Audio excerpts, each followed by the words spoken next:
President Trump and voted to end the impeachment and told Congress to get back to work. I'm Meg Kennard, national politics reporter for the Associated Press.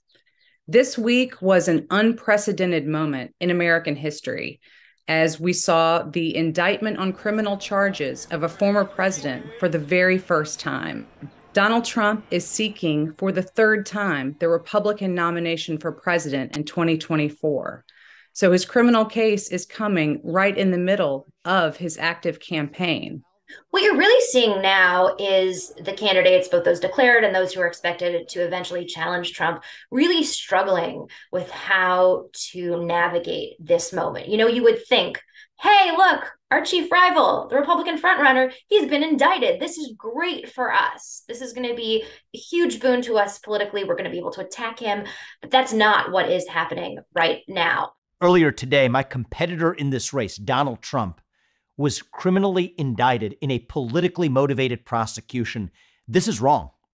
When news of his indictment came out last week, there were a flurry of statements from many in the field talking about what they saw as the politicization of Manhattan DA Alvin Bragg's case against Donald Trump. There were a lot of Republicans, candidates and potential candidates included, pointing out the fact that Alvin Bragg had run his own campaign for district attorney, promising that he would seek to hold former President Donald Trump accountable for any crimes committed in New York.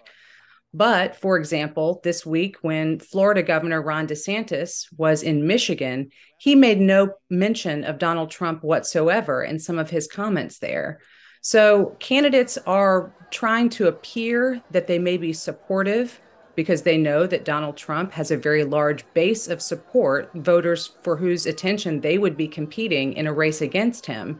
But they also don't want to use too much of their own media attention and airtime to draw further attention to their competitor for the GOP presidential nomination. You know, Trump has been at this point consuming, especially this week, so much of the media spotlight. And you've had candidates, you know, Nikki Haley this week traveled to the U.S Mexico border. Mike Pompeo, the former Secretary of State who's considering a presidential run, actually traveled to Ukraine this week. We had Asa Hutchinson, the former governor of Arizona, who announced this weekend that he is running for president.